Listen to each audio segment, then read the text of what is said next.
Curious girl holds rich man's hand and says she heard a voice that can heal his son. Michael Thompson gripped his son's small, cold hand, feeling the weight of the 3 longest months of his life. The doctors had said all they could say, run every possible test. But Nathan remained there, motionless in that hospital bed, breathing only with the help of machines. That's when he felt a strange presence beside the bed. Raising his eyes, he saw a girl around 10 years old, with blonde braids and simple clothes, watching his son with an expression that mixed curiosity and compassion.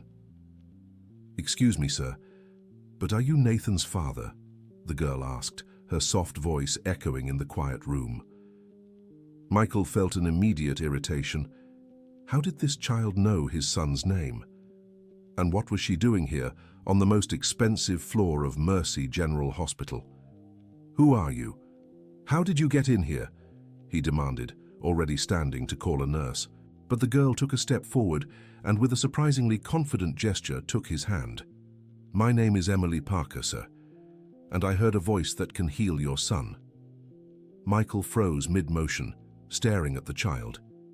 There was something in her eyes, a sincerity that made him hesitate, but his rational mind quickly took over again. "Listen here, girl. I don't know what kind of game this is, but you were driving when it happened, weren't you?" Emily interrupted. "It was a Tuesday morning.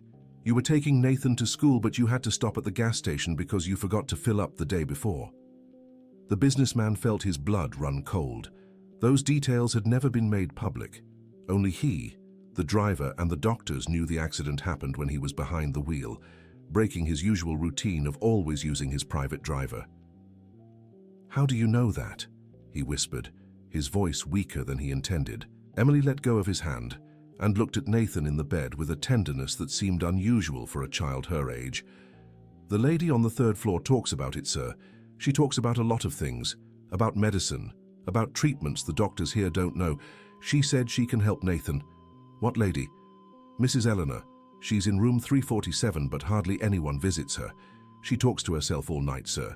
About plants, about medicine made from natural things.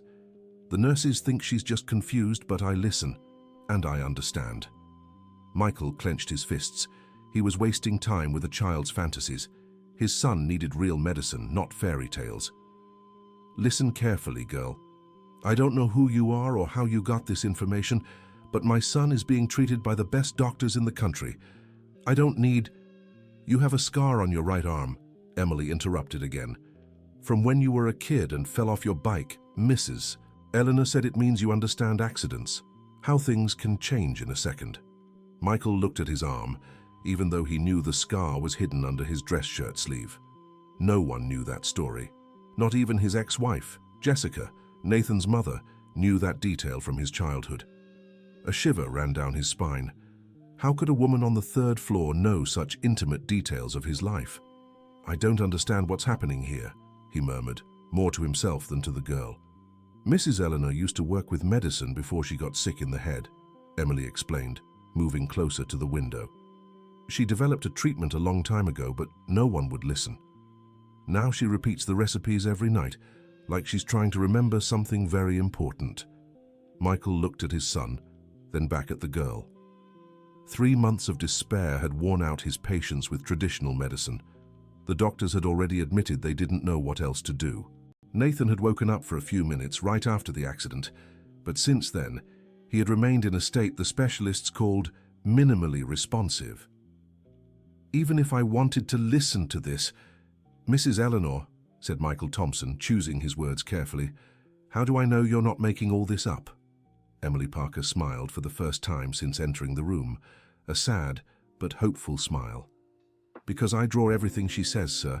I have notebooks full of her recipes, and because—" The girl hesitated as if deciding whether to continue. "Because I've been living here at the hospital for 2 months. Living here? How? After my grandma passed away, I had nowhere else to go. The cleaning nurses sometimes let me help in exchange for food. I sleep in different places so I don't get caught. That's how I started listening to Mrs. Eleanor." Dear listener, if you're enjoying the story, don't forget to like and especially subscribe to the channel. It helps us a lot as we're just starting out. Now, back to the story. Michael felt a pang in his chest. That girl was living in the hospital, alone and abandoned, while he spent a fortune trying to save his son. Suddenly, he understood why Emily knew so many details about the patients. "And you really believe this woman can help Nathan?" "I believe it's worth trying, sir. What do you have to lose?" It was a simple question, but it echoed in Michael's mind with overwhelming force.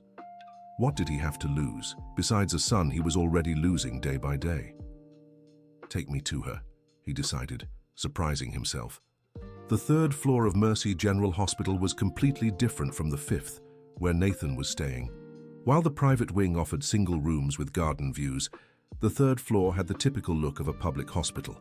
Long hallways, shared rooms, and the lingering smell of disinfectant mixed with suffering. Emily guided Michael through the corridors as if she knew every inch of the place. Some nurses greeted her with discreet nods, others pretended not to see her. "That's Mrs. Eleanor," Emily whispered, pointing to a room with 4 beds. Michael peeked through the slightly open door and saw a woman around 70 years old, her grey hair disheveled, murmuring to herself. She gestured with her hands as if explaining something very important to an invisible listener. 3 parts lemon balm with 2 parts bitter orange leaf, the woman murmured. "Steep for exactly 12 minutes, no more, no less. The water temperature must not exceed 80 degrees. Michael stepped closer, fascinated by the precision in her words, even though she seemed confused. "The turmeric extract should only be added once the mixture cools completely. 1 drop for every kilogram of body weight. It's crucial to respect this proportion."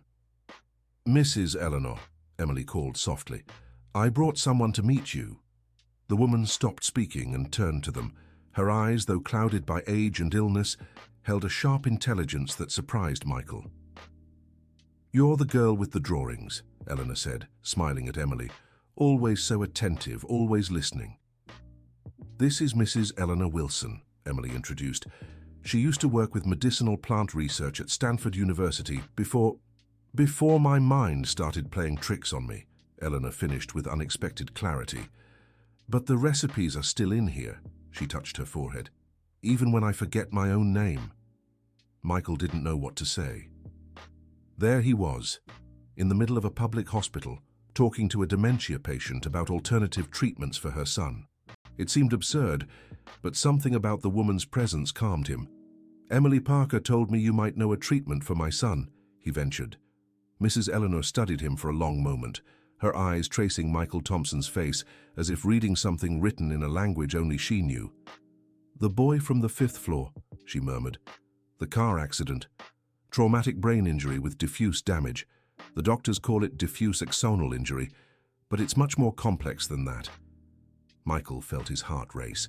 How did she know Nathan's diagnosis? "I see you're surprised," Mrs. Eleanor continued. "I often walk the halls at night when I can't sleep. I hear the doctors' conversations, read the charts they leave around. My mind may be failing in some ways, but when it comes to medicine, to plants, that never leaves me." "And you believe you can help?" Mrs. Eleanor rose from the bed with some difficulty and walked to the window. The afternoon sun cast golden reflections on her grey hair. 40 years ago, I developed a treatment protocol using extracts from specific plants in the redwood forest," she said, her voice gaining a firmness that contrasted with her fragile appearance. "It was too innovative for its time. The doctors called me crazy, a fraud, said I was mixing science with folklore. Did it work? I had extraordinary results in cases similar to your son's, but I could never publish my research. The medical board at the university blocked my work, claiming it lacked scientific rigor. Months later, I discovered one of the doctors who opposed me was developing a synthetic drug based on the same plants I used." Michael began to understand the bitterness in Mrs. Eleanor's voice. "They stole your research. They tried, but I never revealed the full formula. I kept the most important secrets here." She touched her forehead again, "where I thought they'd be safe forever." Emily Parker moved closer to Mrs. Eleanor and took her hand. "Mrs. Eleanor, Mr. Thompson is a good man. I've seen how he cares for his son. I think we can trust him." Mrs. Eleanor looked at Emily with affection, then turned her attention back to Michael. "This girl has a pure heart," she said. "Maybe that's why she understands my jumbled words when even I don't. If you can truly help my son," Michael said, his voice heavy with emotion, "I'll do anything. Anything." Mrs. Eleanor smiled, and for a moment she seemed much younger. "The first thing you need to understand is that it won't be easy. The main components of the treatment only exist in a specific region of the Appalachian Mountains, and even if we get the ingredients, the protocol is complex and risky." "Risky how?"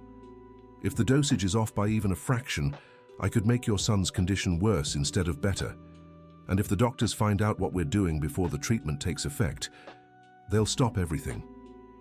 Michael felt the weight of the decision on his shoulders. He was faced with an impossible choice: trust a woman with dementia or watch passively as his son deteriorated. "How much time do we have?" he asked. "If the tests I overheard the doctors discussing are correct, your son is losing neurological function every day. In 2 months, it may be too late."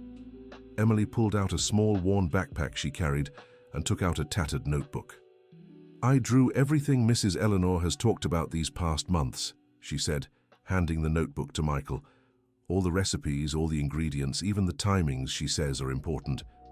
Michael flipped through the notebook and was impressed by the meticulousness of Emily Parker's drawings. Each page contained detailed illustrations of plants with careful notes on quantities and preparations. The childish handwriting contrasted with the complexity of the recorded information. "Jasmine root, harvested during the waning moon," he read aloud. "Holy thorn leaves dried in the sun for exactly 7 days. That's very specific." "Nature has its own clocks," Eleanor explained. "Ignoring these cycles is like trying to play piano with your hands tied. And how will we get these plants, especially if they only grow in the Appalachian Mountains?" Eleanor closed her eyes, concentrating as if trying to fish out a lost memory from the depths of her mind. "I had an assistant many years ago. He knew all the suppliers, all the herbal gatherers in the region, but I can't remember his name." Emily looked at Michael with an expression that mixed hope and anxiety. "We could try to find this man, couldn't we, Mr. Thompson?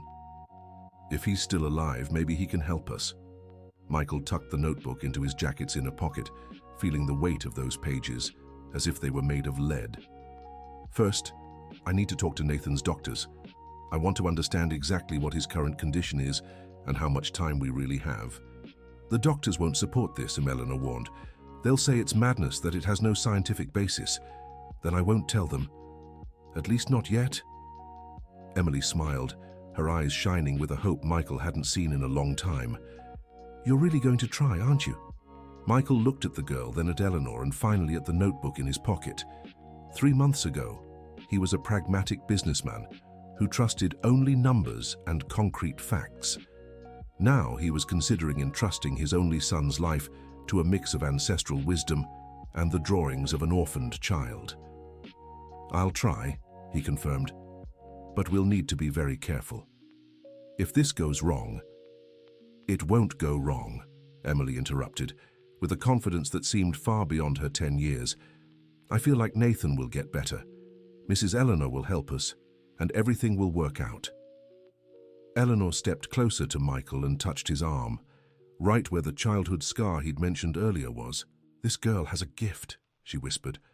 "She sees things we adults have lost the ability to notice. If she believes we can save your son, maybe we should listen to her." When Michael returned to the 5th floor, he found Dr. Richard Bennett, the neurologist in charge of Nathan's case, leaving his son's room. The doctor had a worried expression that immediately put Michael on edge. "Dr. Bennett, how's Nathan today?"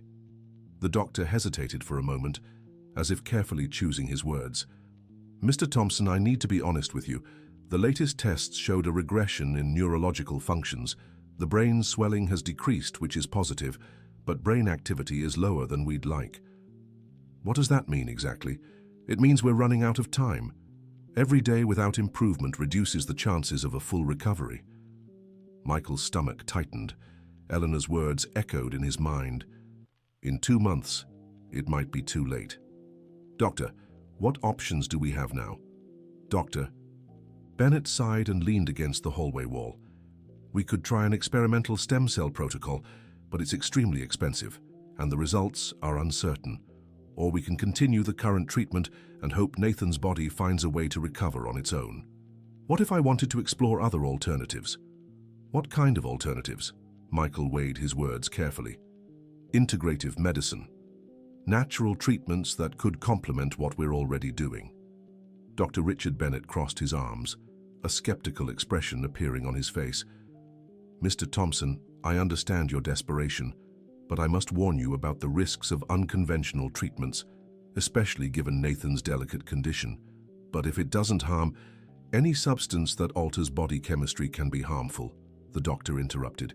Please, don't do anything without consulting our team first. Michael nodded, but inside, he had already made up his mind. If traditional medicine was admitting defeat, he couldn't just accept it and watch his son slowly fade away. That night, Michael stayed in Nathan's room long past visiting hours. The night shift nurses knew him well and turned a blind eye to his irregular presence. It was nearly midnight when Emily Parker appeared at the door, tiptoeing in like a ghost. How do you move around the hospital without being seen? Michael asked in a hushed voice.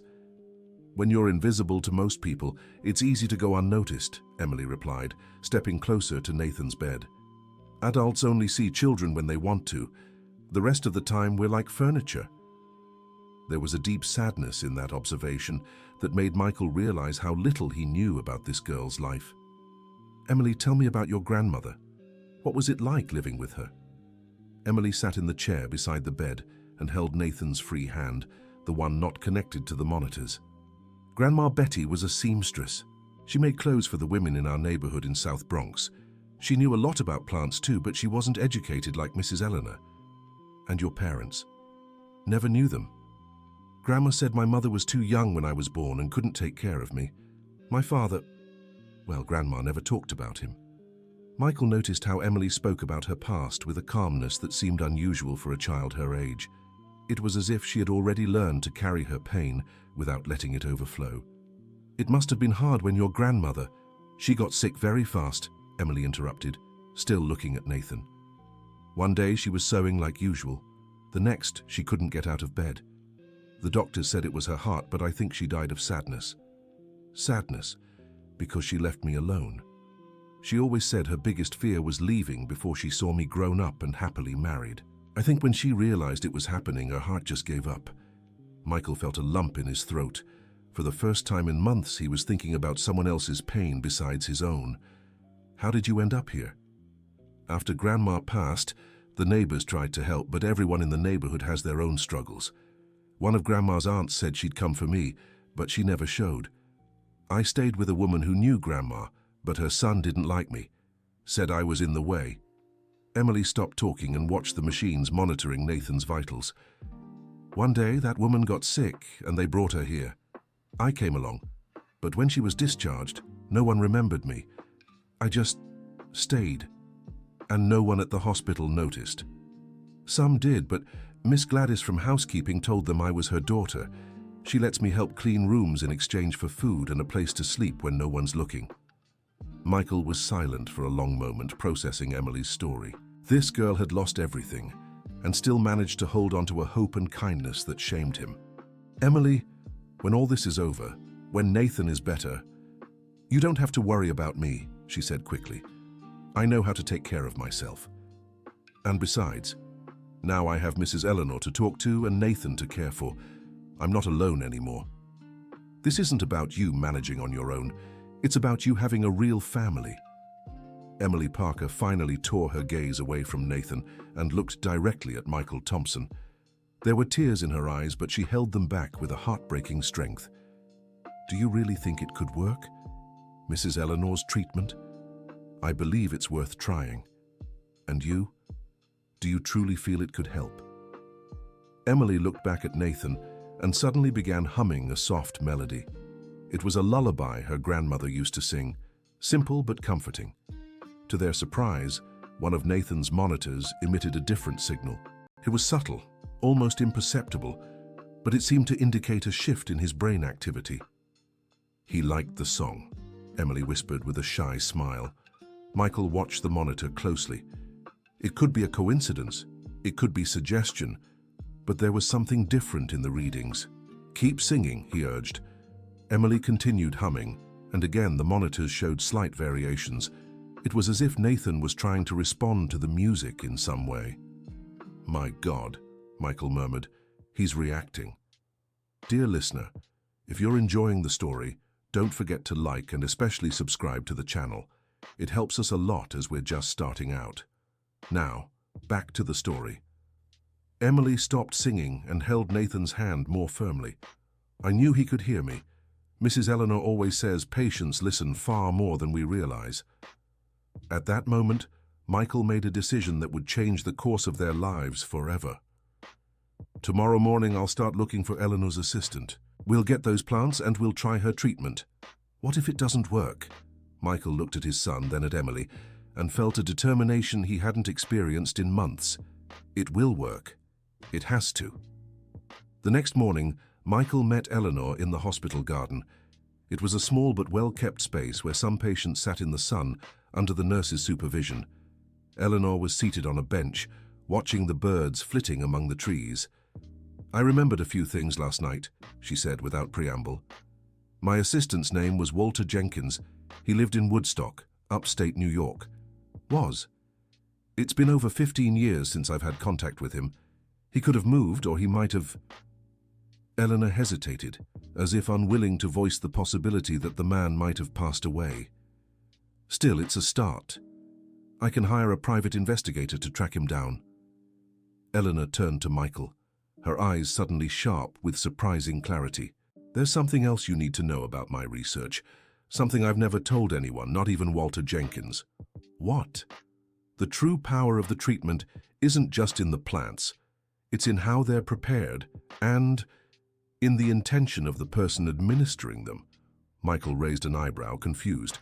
"Intention? It might sound too mystical for a businessman like you, but modern science is starting to prove what healers have known for millennia. The emotional state of the caregiver directly affects the outcome of the treatment. Are you talking about the placebo effect? I'm talking about something much deeper. The plants absorb and amplify subtle energies from the environment. If the treatment is given with love, with true faith in healing, the chances of success increase exponentially." Michael fell silent, trying to process this. As a businessman, he was used to dealing with concrete data, numbers, statistics. This talk of subtle energies made him uneasy. "Mrs. Eleanor, I respect your experience, but you probably think I'm talking nonsense," she added with a smile. "I understand your resistance. I was the same way for most of my career. I wanted to prove everything scientifically, quantify every result." "And what changed?" Eleanor stood from the bench and walked over to a rose bush growing near the hospital wall. "There was a case, many years ago, a child with a condition similar to your son's. I tried my protocol several times, always with partial results. The child's mother was desperate but didn't believe in the treatment. She saw it as a last attempt before accepting the inevitable." Eleanor gently touched one of the roses, as if petting a beloved animal. "On the 5th try, the mother finally broke down. She cried, screamed, begged me to save her son, said she'd do anything, believe in anything, as long as he got better. That night I prepared the treatment exactly as I had before, but this time it worked. The child woke up the next day, full recovery in 2 weeks." Michael shook his head skeptically. "Could have been a coincidence. Or maybe some component took longer to take effect." "Maybe," Eleanor agreed. "But after that case I started paying attention to other factors. And I noticed a pattern. Treatments worked better when there was someone who truly believed, someone who put genuine love into the process." At that moment, Emily came running through the garden, her face lit with joy. "Mr. Thompson, Mrs. Eleanor." Nathan moved his hand. Michael's heart raced. "What do you mean?" I was singing to him again, and he moved his fingers. Just a tiny bit, but he moved. Nurse Sarah saw it too. The three hurried to the 5th floor, where they found Nurse Sarah Johnson excitedly talking to Dr. Richard Bennett. "Mr. Thompson, Doctor," Bennett said when he saw him, "there was indeed a small motor response this morning. It's subtle, but it's the first positive sign we've had in weeks." "Does this mean he's improving?" "It means there's neurological activity. Still too early for excessive optimism, but it's encouraging. Emily tugged at Michael's sleeve. "It was after I sang to him," she whispered. "Just like Mrs. Eleanor said, he's listening to everything." Eleanor, who had stayed quietly at the back of the group, stepped closer to Michael. "Perhaps now is the right time to begin," she murmured softly. Michael gave an almost imperceptible nod. If Nathan was starting to show signs of improvement, he might be more receptive to alternative treatment. "Dr. Bennett," Michael said, "I'd like to hire a team of specialized physical therapists for Nathan, sensory stimulation exercises, music therapy, that sort of thing." "Excellent idea," the doctor agreed. "Multisensory stimulation could speed up neurological recovery." Michael exchanged a knowing glance with Eleanor. The doctor had unknowingly given the perfect justification for extra people in Nathan's room. That afternoon, Michael met in his office with Robert Miller, a private investigator who had worked for his company on corporate espionage cases before. "I need you to find a man named Walter Jenkins," Michael said, handing over a folder with the little information Eleanor had remembered. "Last known address was in Woodstock 15 years ago." Robert flipped through the papers, raising an eyebrow. "Not much to go on. There must be hundreds of Walter Jenkinses just in New York." "I know it's complicated, but this man was a research assistant to a botanist at Stanford, specialized in medicinal plants from the redwood forest. That should narrow it down." "I'll try, but it'll take time." "Time is exactly what we don't have," said Michael, sliding an envelope across the table. "Double your usual fee if you get results in 48 hours. Robert picked up the envelope and smiled. "I'll start right away." Meanwhile, at the hospital, Emily had become a constant presence in Nathan's room. Officially, she was helping with the music therapy Michael had mentioned to Dr. Richard. In practice, she spent hours talking to Nathan, singing songs her grandmother had taught her and sketching in her notebooks. Mrs. Eleanor had also started making regular visits to the 5th floor, always accompanied by a nurse who believed the elderly woman was simply socializing with other patients. "His reactions are becoming more frequent," Mrs. Eleanor observed after an entire afternoon watching Nathan. "It's like he's fighting to wake up, but something's holding him back." "What could that something be?" Emily asked. "It might be fear itself. Sometimes the mind protects itself from reality by staying asleep. If Nathan has memories of the accident, he might be afraid to wake up and face the pain." Emily moved closer to the bed and took Nathan's hand. "You don't have to be afraid, Nathan," she whispered. "Your father is here. I'm here. You're not alone." To Mrs. Eleanor's surprise, the monitors showed an immediate response. Nathan's brainwaves visibly shifted, indicating heightened neurological activity. "Remarkable," Mrs. Eleanor murmured. "That girl has a natural gift for healing." The next day, Robert called Michael with news. "I found Walter Jenkins, but there are complications." "What kind of complications?" "He doesn't live in Woodstock anymore. He moved to New Paltz 5 years ago, after his wife passed.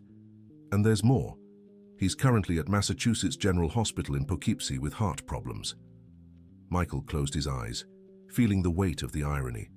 The man who could help save his son was fighting his own decline. "What's his condition?" "According to my sources, stable but fragile. He had a heart attack 2 weeks ago, still in the ICU." "Were you able to speak to him?" "I tried, but the doctors won't allow visits from strangers. Only close family." Michael thought quickly. He desperately needed to talk to Walter, but he couldn't just show up at the hospital as a stranger. "Robert, I need you to find out if he has children, grandchildren, any family who can introduce me." "Already checked. No children. His late wife was his only close family. But there's a niece in Boulder who visits him sometimes. Get her contact, immediately." 2 hours later, Michael was driving to Boulder, where he would meet Margaret Jenkins, Walter's niece. He had rehearsed his approach in his mind the whole way, trying to find a way to explain his situation without sounding like a lunatic. Margaret lived in a modest house in the center of town. She was a woman in her 50s, a retired elementary school teacher, who received Michael politely but with visible suspicion. "So you knew my uncle through a researcher from Stanford?" she asked, pouring coffee into delicate porcelain cups. "Not exactly new," Michael clarified, choosing his words carefully. I'm actually trying to track down information about research he helped develop many years ago. My son is sick, and I believe that research could help him." Margaret studied Michael's face for a long moment. "My uncle always talked about the years he worked with medicinal plants, said it was the happiest time of his life. Even now, at 82, he keeps a garden of medicinal herbs in his backyard. Do you think he'd remember that time? The suppliers, the collection processes?" "Uncle Walter has the sharpest memory I've ever seen. He remembers details from decades ago as if they happened yesterday. But," she hesitated, "he's not in very good shape right now." "Please," said Michael, his voice thick with emotion, "if there's any chance I could speak with him, even for just a few minutes." Margaret fell silent, clearly moved by his plea. "Let me call the hospital. Maybe I can arrange a quick visit, as long as you introduce yourself as, let's say, an old family acquaintance." By late afternoon, Michael was at Massachusetts General Hospital, wearing a borrowed lab coat and carrying flowers he had bought in the lobby. Margaret had introduced him to the nurses as a distant cousin passing through town. Walter Jenkins was a small, thin man with completely white hair and blue eyes that still held surprising vitality. He was hooked up to several machines but breathing without mechanical assistance. "Uncle Walter," Margaret said softly, "I brought a visitor. This is Michael, a cousin from New York." Walter looked at Michael with curiosity, clearly trying to place his face in his memories. "I'm sorry, I can't quite recall," he began, his voice weak but clear. "Actually, Mr. Jenkins, I need to be honest," Michael interrupted, deciding to take a chance on the truth. "We're not related. I came here because my son is very sick, and I believe you might have information that could save him." Margaret stared at Michael in surprise and indignation, but Walter raised a trembling hand asking for silence. "Go on," the old man said. Michael told the whole story. Nathan's accident, meeting Emily and Eleanor, the handwritten remedies in school notebooks, the desperate need to find the right plants. When he finished, Walter closed his eyes for a long moment. Michael feared the effort of the conversation had been too much for the man's weakened heart. "Eleanor Wilson," Walter murmured at last, a nostalgic smile touching his lips. "The smartest woman I ever knew, and the most stubborn. You remember her, like it was yesterday. We worked together for 7 years, the best years of my professional life. Eleanor was a visionary, but the academic world wasn't ready for her ideas." Walter tried to sit up straighter, and Margaret helped by adjusting his pillows. "The plants she used in her neurological treatment protocol, some are very rare, found only at specific elevations in the Appalachian Mountains. But I know where to look." "Do you still have contact with the suppliers?" "Better than that. I know the foragers who've been collecting these plants for decades. Trustworthy people who respect nature's cycles and know how to harvest without destroying." Walter asked Margaret to fetch an old notebook from the nightstand drawer. "Here are all the contacts," he said, flipping through yellowed pages. "Addresses, phone numbers, harvesting seasons. Everything Eleanor might need to recreate the protocol." Michael felt a wave of relief and gratitude. "Mr. Jenkins, I don't know how to thank you." "Don't thank me yet," the old man interrupted. "First, let's see if we can save your boy. Then, we'll talk about gratitude. Is there anything else I should know?" Walter looked directly into Michael's eyes, his expression turning serious. "Eleanor always said her remedies worked best when there was real love involved. Back then, I thought it was just the romanticism of a woman who never had children. Now, after 82 years of life, I know she was right." "How so?" "The plants aren't magic, Mr. Thompson, but they amplify what's already there. If there is love, dedication, and true faith, the result will be amplified. If there is only despair and fear, it may not work." Walter Jenkins held Michael Thompson's hand with surprising strength. "Your son doesn't just need the right plants. He needs to feel that waking up is worth it, that there are people who love him waiting for him." That night, Michael returned to New York with Walter Jenkins' notebook and a new understanding of what was truly at stake. It wasn't just about getting the right ingredients or following the recipes correctly. It was about creating an environment of love and hope around Nathan. Dear listener, if you're enjoying the story, Take a moment to like and especially subscribe to the channel. It helps us a lot as we're just starting out. Now continuing. When he arrived at the hospital, he found Emily Parker asleep in the chair next to Nathan's bed. She had covered the boy with an extra blanket and left her sketchbooks open on the side table. "She's been here all day," whispered Nurse Sarah.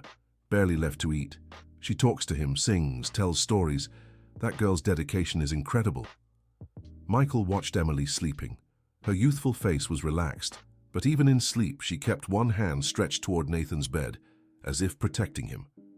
In that moment, he understood what Walter Jenkins had tried to explain. Emily wasn't just caring for Nathan out of compassion or gratitude. She loved him genuinely, with the pure and unconditional love only a child can feel. "Emily," he called softly, touching her shoulder. She woke immediately, alert as always. "Mr. Thompson, how was the trip? Did you get to talk to Mr. Jenkins?" "I did, and he gave us all the information we need." Emily smiled, her eyes shining with joy. "I knew it would work. And there's more. Nathan moved a lot today. He opened his eyes a few times just for a second, but he did. I think he's trying to wake up." Michael stepped closer to the bed and looked at his son. Nathan seemed calmer than in recent months, his breathing more even, and the expressions on his face suggested greater brain activity. "What did you tell him today?" "I talked about you, about the trip you took to help him. I told him about Mrs. Eleanor and the plants that will heal him, and—" Emily hesitated, as if unsure whether to continue. "And what?" "I told him that when he wakes up, he'll have a new sister, that I'll take care of him forever if you'll let me." Michael felt a lump in his throat. This girl, who had lost everything in life, was offering her heart to a family she barely knew. "Emily, You don't have to decide now," she said quickly. "I know it's complicated, but I wanted Nathan to know there's someone who loves him waiting for him to wake up." The next day, Michael gathered Eleanor and Emily in the hospital garden to plan the next steps. "Walter Jenkins gave me contacts for 3 different suppliers," he explained, showing the old notebook. "Each specializes in specific plants from the Appalachian Mountains region." "It'll be expensive," Eleanor noted. "Some of these plants are extremely rare and hard to gather. Money isn't the problem. Time is. How long will it take to get everything?" Eleanor studied the list carefully. "If all goes well, a week, but some plants can only be gathered during certain moon phases, and we're just past the waning moon, which is ideal for roots." "Does that mean we have to wait a month?" "Not necessarily. I can use plants gathered at other times, but they'll be less effective, maybe 60% of the ideal result." Emily, who had been quiet while listening, finally spoke up. "Mrs. Eleanor, what if we started with the plants we can get now and adjusted as we acquire the others?" Eleanor looked at the girl with admiration. "You're suggesting a progressive treatment. It's risky, but not impossible." "Riskier than leaving Nathan as he is?" Emily Parker challenged. Michael Thompson weighed the options. With each passing day, the risk of permanent damage grew. Even a treatment with 60% effectiveness was better than no treatment at all. "Let's start with what we can get now," he decided, "and we'll refine it as we go." That afternoon, Michael made the first calls to the suppliers Walter Jenkins had recommended. His first conversation was with Samuel Woodson, an experienced forager living in Aspen. "These plants you're asking for are very specific," Samuel said, his voice thick with a country accent. "Some I have here, others I'll need to go up into the mountains to find." "How long would that take?" "If I leave early tomorrow, I can return by the end of the week with the first batch.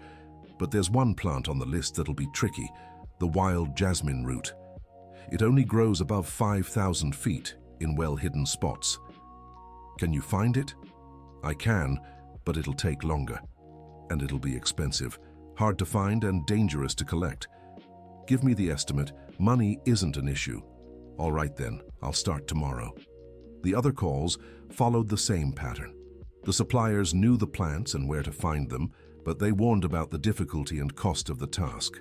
By the end of the day, Michael had committed nearly $50,000 to medicinal plants, with no guarantee the treatment would work. Meanwhile, Eleanor had begun preparing the equipment needed to process the plants once they arrived. Unable to use the hospital's labs, she improvised a small workspace in her basement with the help of a neighbor who didn't ask too many questions. "I need specific glassware," she explained to Michael. "Alembics, distillation flasks, precision burettes.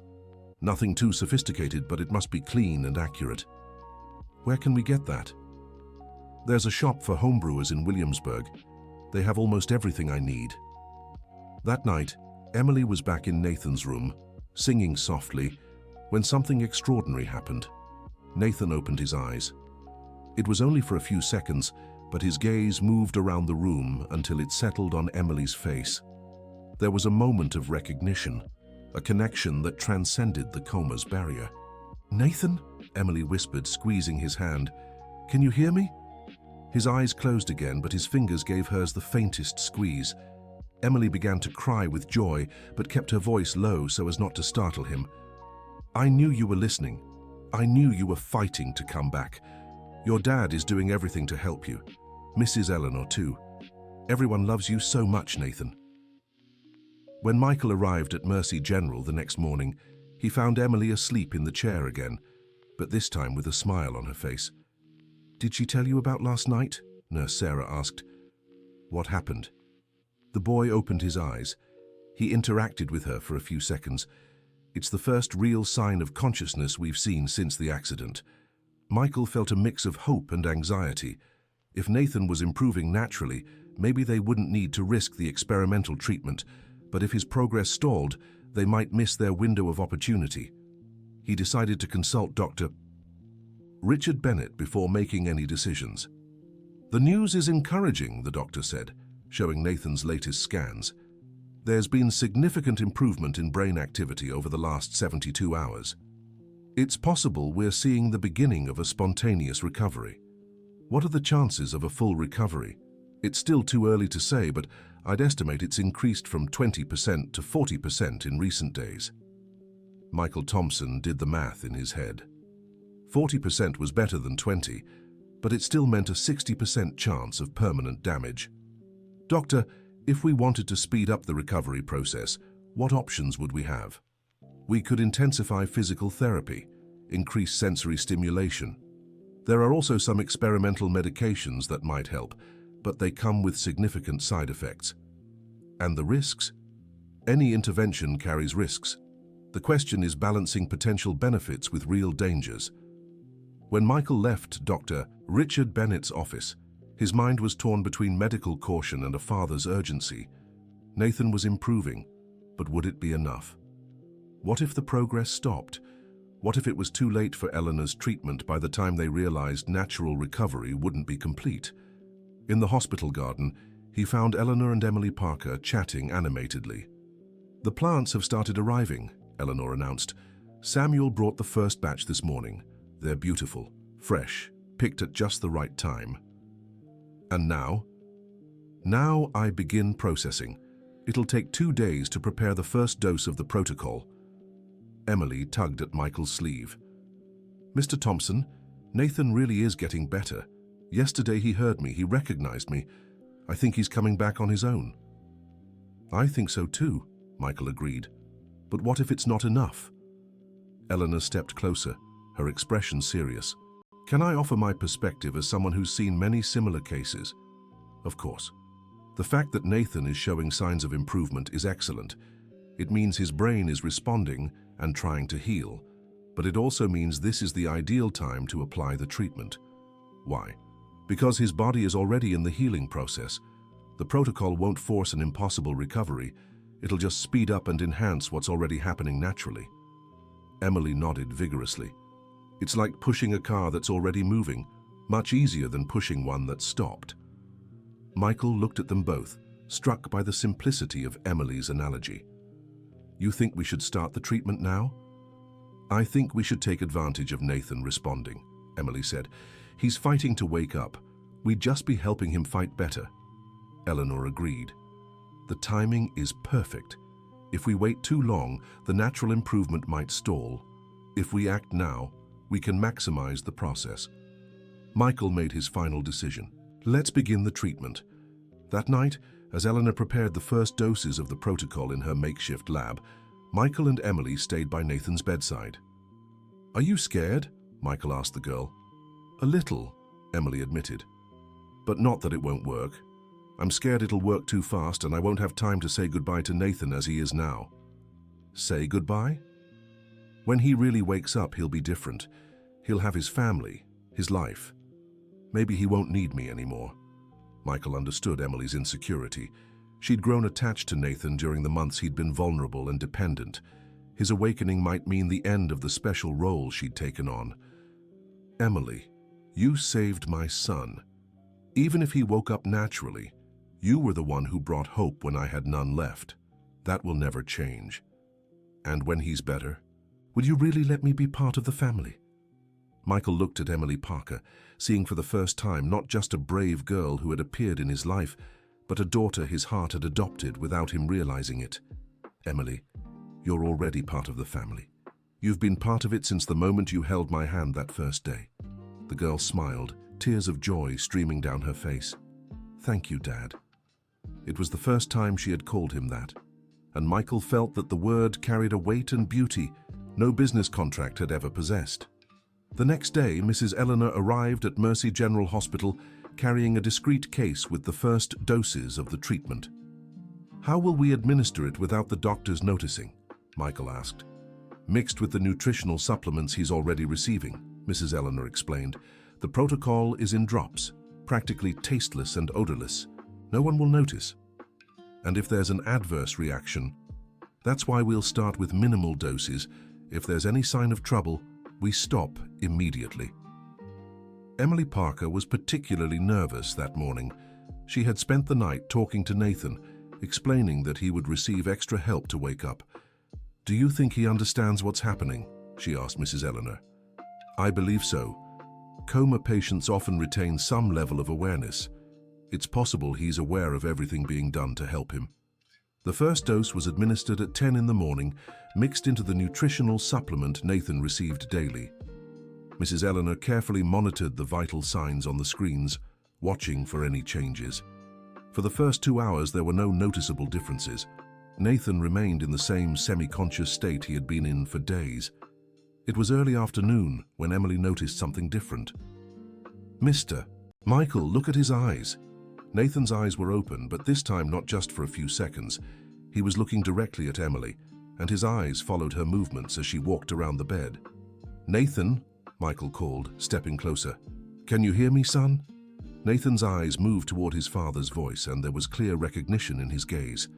"My God," Mrs. Eleanor whispered. "The response was much faster than I expected. Is that good or bad?" "It's extraordinary. His body is responding exceptionally well to the treatment."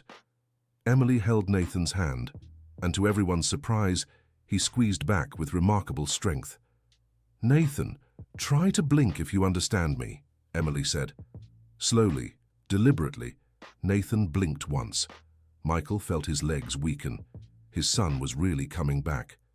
"Emily, ask him if he's in pain." "Nathan, are you in pain?" "Blink twice for yes, once for no." Nathan blinked once. "Ask if he remembers the accident." "Nathan, do you remember what happened?" "The accident." This time Nathan blinked twice slowly. Mrs. Eleanor stepped closer to the bed with an expression of awe. "Memory intact, communication working, no signs of pain. This is better than my most optimistic scenarios. Will he be able to speak soon?" "Most likely, but let's take it slow. His brain is reconnecting, and that process needs to happen gradually." That afternoon, Dr. Richard Bennett made his routine visit and was visibly impressed by Nathan's condition. "The improvement is dramatic," he noted, examining the boy's reflexes. "Yesterday he was only semi-responsive.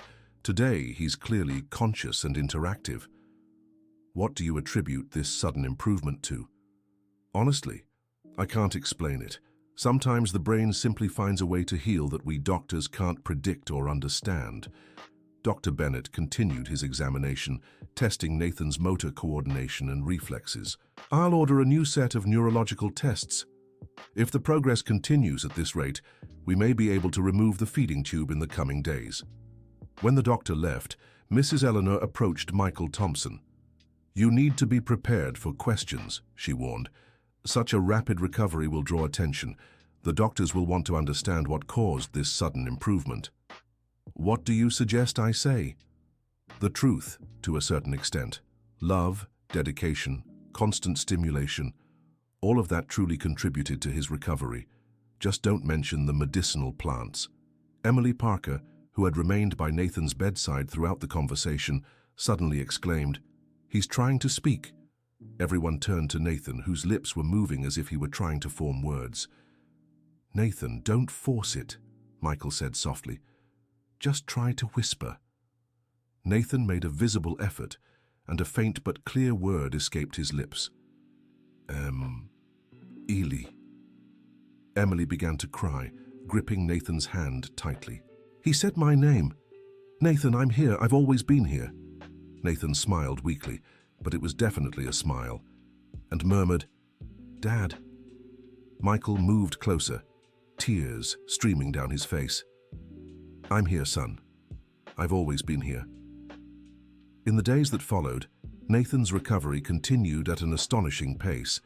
On the third day after treatment began, he managed to sit up in bed with assistance. By the fifth day, he was speaking full sentences, though still with some difficulty. Mrs. Eleanor continued administering the protocol, adjusting the doses as Nathan grew stronger. The rarest plants from the Appalachian Mountains gradually arrived, allowing her to refine the treatment. "What impresses me most," Mrs. Eleanor told Michael, "isn't just the speed of his recovery, but how complete it is. We're seeing no signs of cognitive or motor deficits. Is that normal? It's extraordinary. Even with the best conventional treatments, some residual damage would be expected." Emily had become inseparable from Nathan. As he regained consciousness and the ability to communicate, they developed a deep friendship that surprised everyone. "Emily told me she took care of me all these months," Nathan said to his father. "She sang to me, talked to me. I remember some things, like they were dreams." "You really remember?" "I remember her voice, the songs, and I remember you, Dad, always saying you loved me, that you wouldn't give up on me." Michael hugged his son, still hardly believing this conversation was real.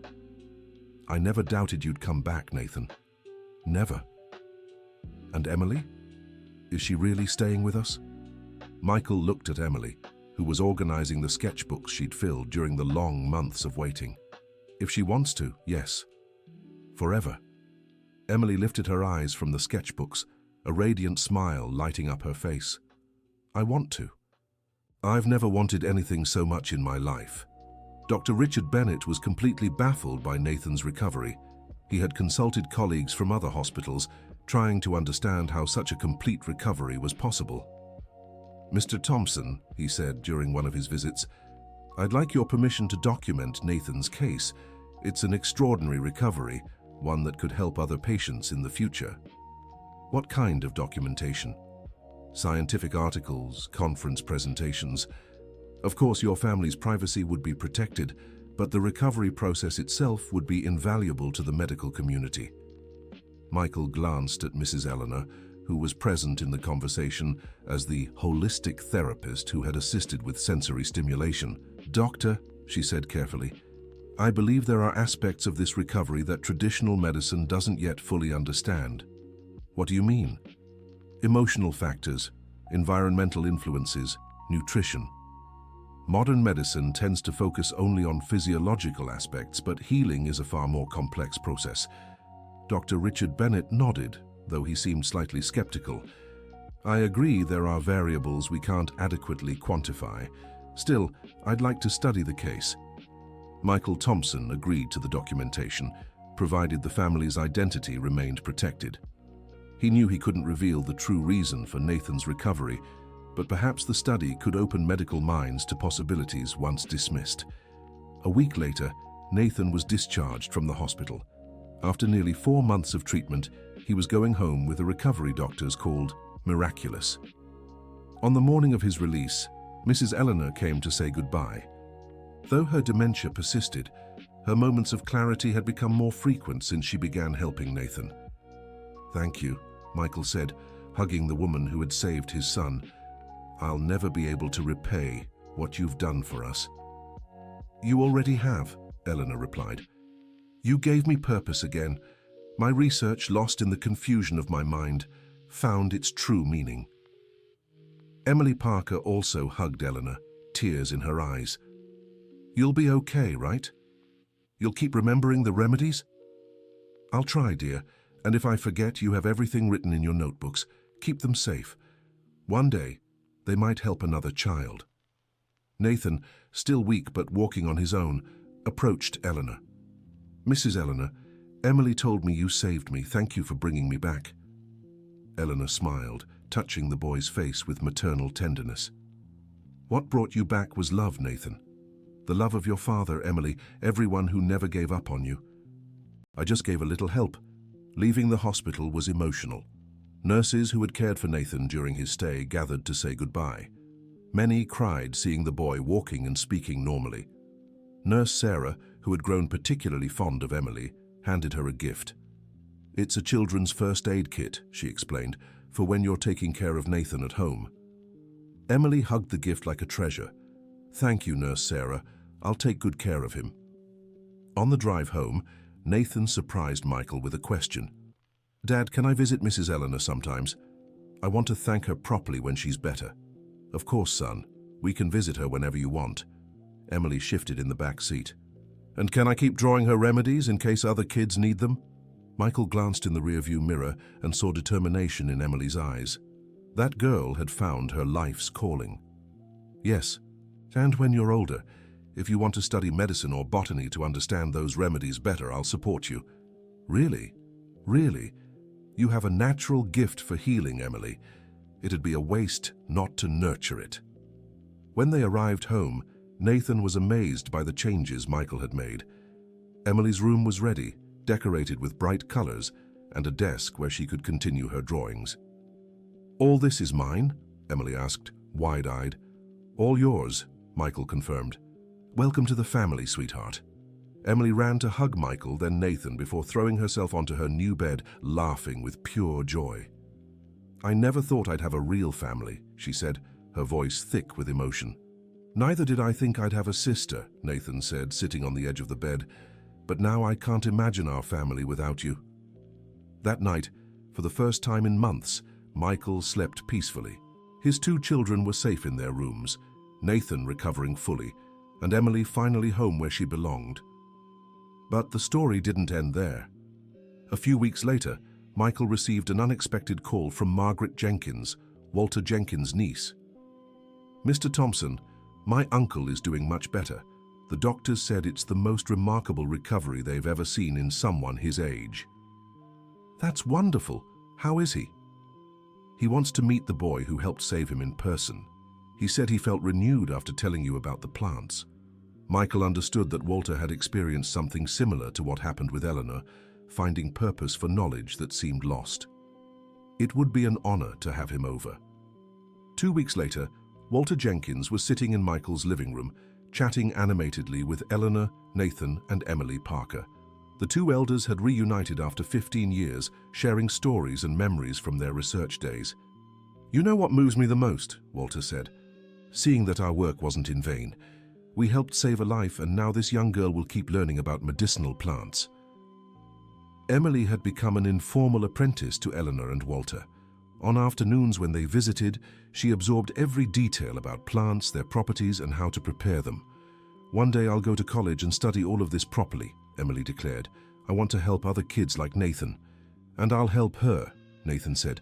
"I might not understand plants, but I can help in other ways."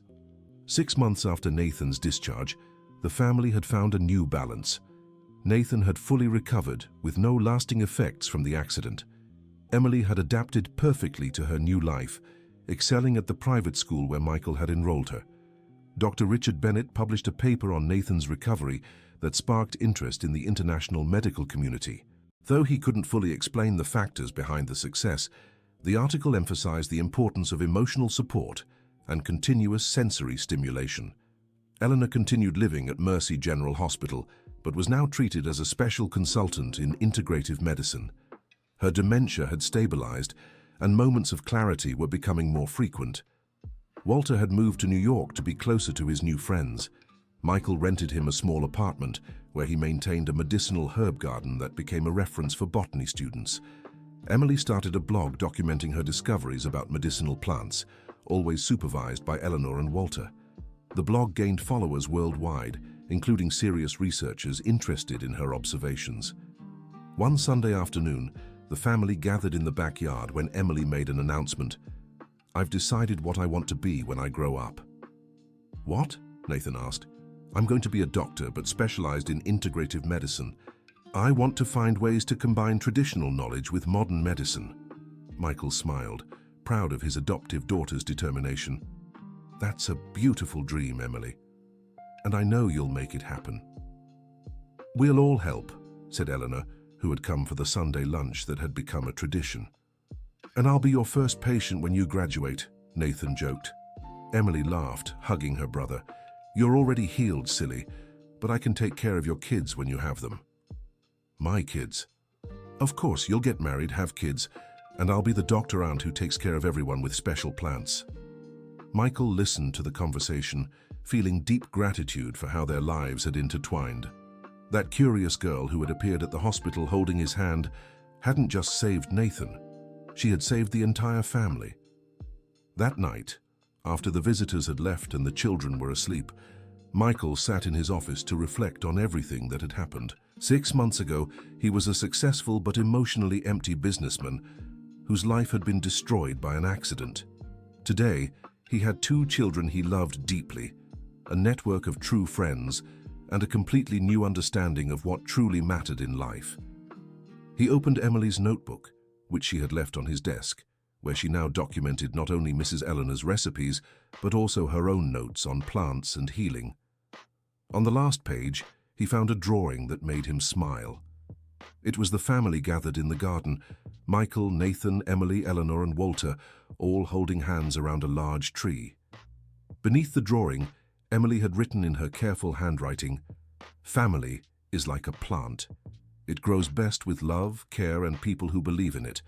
And sometimes the best families are the ones that grow from unexpected places, like seeds carried by the wind from far away." Michael closed the notebook and smiled. His daughter had discovered at just 10 years old a wisdom most adults spend a lifetime trying to understand.